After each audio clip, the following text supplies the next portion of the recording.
அனைவருக்கும் வணக்கம். என்னோட பேர் கௌதம். நீங்க பார்த்துட்டு இருக்கிறது தமிழ் TechLancer. இந்த வீடியோல நம்ம என்ன பார்க்க போறோம் அப்படினு பாத்தீங்கன்னா Vivo தரப்புல லான்ச் ஆன Vivo V15 Pro இந்த பர்టిక్యులர் ஸ்மார்ட் போன்ல என்ன மாதிரி விஷயங்கள் இருக்கு மற்றும் என்னோட கருத்துக்கள் இந்த ஸ்மார்ட் போன் வாங்கலாமா வேணாமா இது போல எல்லாத்தையும் இந்த வீடியோல பார்க்க போறோம். இந்த வீடியோ ஸ்கிப் பண்ணாம கடைசி வரைக்கும் பாருங்க.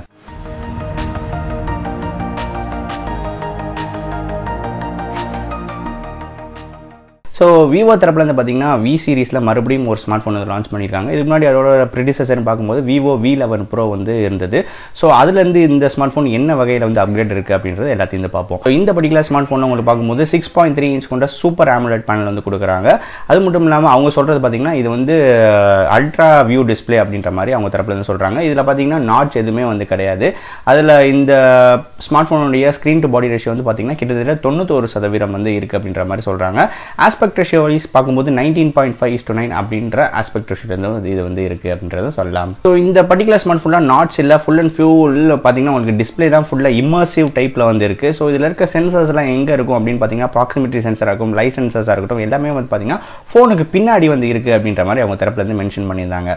சோ இதுல யூஸ் பண்ணிருக்க ப்ராசஸர் என்ன அப்படினு பார்த்தோம்னா Snapdragon 675 சிப்செட் வந்து யூஸ் பண்ணிருக்காங்க. சோ இது லான்ச் ஆகுற Snapdragon 675 லான்ச் ஆகுற முதல் ஸ்மார்ட் போன் வந்து அப்படின்றது இது வந்து சொல்லலாம் இந்தியா பொறுத்தவரையும். அது மட்டும் இல்லாம இதுல யூஸ் பண்ணிருக்க GPU வந்து பாத்தீங்கன்னா ரொம்ப கொஞ்சம் பவர்ஃபுல்லான GPU அப்படின்ற மாதிரி சொல்றாங்க.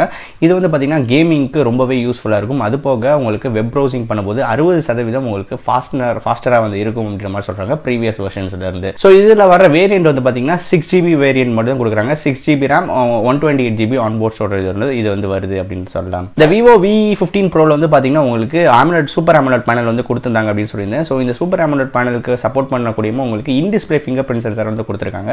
இது வந்து பாத்தீங்கன்னா 5th generation உள்ள in-display fingerprint sensor னு சொல்றாங்க. அதாவது ரொம்பவே ஃபாஸ்டா வந்து அன்லாக் ஆகும் previous generations ஓட அப்படின்ற மாதிரி சொல்றாங்க. 0.3 செகண்ட்ஸ்ல வந்து அன்லாக் ஆயிடும் அப்படின்ற மாதிரி மென்ஷன் பண்ணிருக்காங்க. சோ இந்த Vivo V15 Pro ல வந்து ரொம்பவே முக்கியமான அம்சம் என்ன அப்படினு பாத்தீங்கன்னா அதுல இருக்க கேமராஸ் தான். சோ ஃப்ரண்ட் ஃபேசிங் கேமரா வந்து பாத்தீங்கன்னா வேர்ல்ட்லயே முதல் முறையா ஒரு செல்ஃபி கேமரால அதுவும் பாத்தீங்கன்னா பாப்அப் கேமரா 32 மெகா பிக்சல் கொண்ட கேமரா இந்த Vivo V15 Pro அப்படின்றத சொல்றாங்க. சோ அது ஒரு பெருமையான விஷயம் அவங்களுக்கு அப்படின்றத சொல்லலாம். சோ இதுல பாத்தீங்கன்னா 32 mega pixel front facing camera அதுவும் பாத்தீங்கன்னா பாப்அப் கேமரா அதாவது உள்ள இருந்து மோட்டரைஸ்டு மூலமா வெளியே வரும். நம்ம Vivo Nextல எல்லாம் பார்த்தோம் இல்லையா?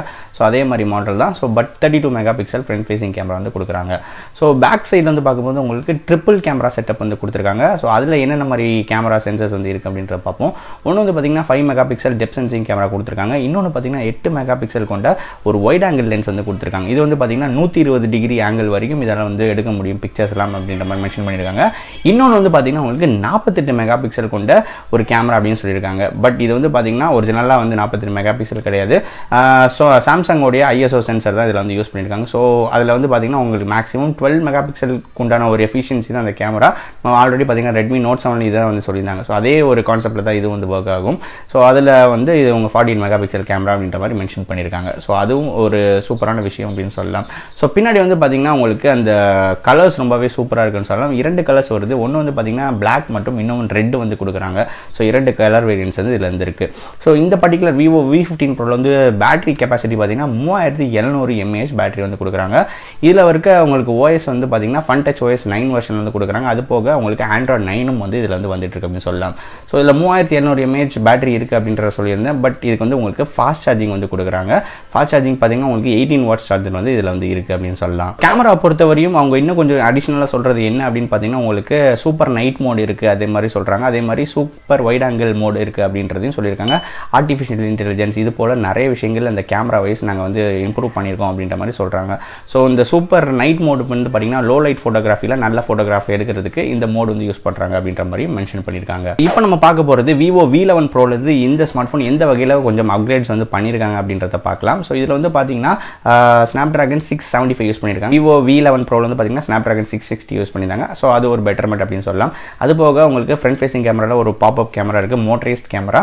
ஸோ Vivo V11 Pro உங்களுக்கு வெறும் உங்களுக்கு 25 மெகா பிக்சல் தான் கொடுத்துருந்தாங்க. பட் இதில் வந்து 32 மெகா பிக்சல் கேமரா கொடுத்துருக்காங்க. அதே மாதிரி பேக் சைடில் பார்த்தோம்னா உங்களுக்கு ட்ரிபிள் கேமரா செட்டப் வந்து இதில் வந்து கொண்டு வந்திருக்காங்க. இதுதான் கொஞ்சம் புதுமையான விஷயம் அப்படின்னு சொல்லலாம். ஸோ எனக்கு இப்போ டிஸ்அட்வான்டேஜ் அப்படின்றது பார்க்கும்போது உங்களுக்கு மோட்டரைஸ் கேமரா அவங்க சொல்கிறது பார்த்தீங்கன்னா 3 லட்சம் தடவை அவங்க வந்து டெஸ்ட் பண்ணியிருக்காங்க, எந்த விஷயம் ஆகலை அப்படின்னு சொல்லியிருக்காங்க. அதாவது ஒரு நாளைக்கு 100 செல்ஃபின்றது எடுக்கும்போது 8 வருஷத்துக்கு இந்த மோட்டரைஸ் கேமரா வந்து வரும் அப்படின்ற மாதிரி சொல்கிறாங்க. பட் இதெல்லாம் ப்ராக்டிக்கலாக சாத்தியமா அப்படின்றது தெரியல, யாரும் அவ்வளோ செல்ஃபி எடுப்பாங்களான்னு தெரியல. பட் எனிவேஸ் அது வந்து இருக்குது அப்படின்னு சொல்லலாம். அது வந்து கொஞ்சம் எனக்கு டிஸ்அட்வான்டேஜ் வந்து தெரியுது. இதில் பார்த்தீங்கன்னா டைப் சி வந்து கிடையாது, வெறும் உங்களுக்கு மைக்ரோ யூஎஸ்பி போர்ட். அது மிகப்பெரிய டிஸ்அட்வான்டேஜ் அப்படின்னு சொல்லலாம். ஸோ இது 2 தான். அடுத்து இது போக பார்த்தீங்கன்னா இதில் சேல்ஸ் வந்து என்னைக்கு வருது அப்படின்னு பார்த்தீங்கன்னா மார்ச் 6ஆம் தேதி சேலுக்கு வந்து கொண்டு வராங்க. அது போக இதனோட விலை வந்து பார்த்தீங்கன்னா 28,990 29,000 ரூபாய்க்கு இந்த பர்டிகுலர் ஸ்மார்ட் ஃபோன் ஸ்னாப்டிராகன் 675 வந்து சேல் பண்ணுறாங்க. உங்களுடைய கருத்துக்கள் நீங்கள் என்ன நினைக்கிறீங்க? என்னை பொறுத்தவரையும் இது கொஞ்சம் ஓவர் ப்ரைஸ் தான் சொல்வேன். 20,000 to 25,000 இருந்தாலாச்சும் கண்டிப்பாக வந்து ரெக்கமெண்ட் பண்ணுறதுக்கு சான்ஸ் இருக்குது. பட் இது வந்து வே டூ ஃபார் அஹெட் அப்படின்னு சொல்லலாம். ஏன்னா 675 அப்படின்ற ஒரு ப்ராசஸருக்காக 30,000 ரூபாய் செலவு பண்ணணும். அதுவும் கேமரா வந்து இப்படி இருக்குது அப்படின்ற ஒரு காரணத்துக்காக வந்து இப்படி போகலாமா அப்படின்னு என்ன கேட்டிங்கன்னா நான் வந்து போக மாட்டேன். அதுக்கு நிறைய டிஎஸ்எல்ஆர்ஸே வந்து அவைலபிளாக இருக்குது அப்படின்னு சொல்லலாம். பட் எனிவேஸ் கேமராவுக்கு ரொம்ப இம்பார்ட்டன்ஸ் கொடுக்குறவங்க, அதே மாதிரி ப்ராசரும் ஓரளவு டீசெண்டாக வேணும் அப்படின்னு நினைக்கிறவங்க இந்த விவோ V15 Pro வந்து கண்டிப்பாக வந்து வாங்கலாம். பட் நார்மலாக எனக்கு அவ்வளோலாம் வந்து தேவையில்லை, கேமராலாம் எனக்கு ஒன்றும் அவசியம் கிடையாது, ப்ராசஸிங் மட்டும் எனக்கு இருந்துச்சுன்னா அப்படின்னு நீங்கள் நினச்சிங்கன்னா இதை விட பெட்டர்மெண்ட்டான ஆப்ஷன்ஸ் வந்து வர வேண்டியிருக்கு. அதை கூட நீங்கள் கன்சிடர் பண்ணலாம். But camera focus, performance focused அப்படின்னு நினச்சிட்டு எனக்கு பட்ஜெட்லாம் இருக்குது, எனக்கு பிரச்சனை இல்லை அப்படின்னா இந்த V15 Pro வந்து கண்டிப்பாக வந்து வாங்கலாம். இந்த பர்டிகுலர் ஸ்மார்ட் ஃபோனை பற்றி நீங்கள் என்ன நினைக்கிறீங்க? கீழே இருக்க கமெண்ட் செக்ஷனில் சொல்லுங்கள். இன்னும் இதே மாதிரி பல வித்தியாசமான வீடியோஸ்லாம் பார்க்கணும்னா மறக்காம சேனலுக்கு சப்ஸ்கிரைப் பண்ணிட்டு பக்கத்தில் இருக்க பெல் ஐக்கானை வந்து ப்ரெஸ் பண்ணிக்கோங்க. இன்னும் இதே மாதிரி வித்தியாசமான வீடியோவில் அடுத்த வீடியோ சந்திக்கிறேன். நன்றி, வணக்கம்.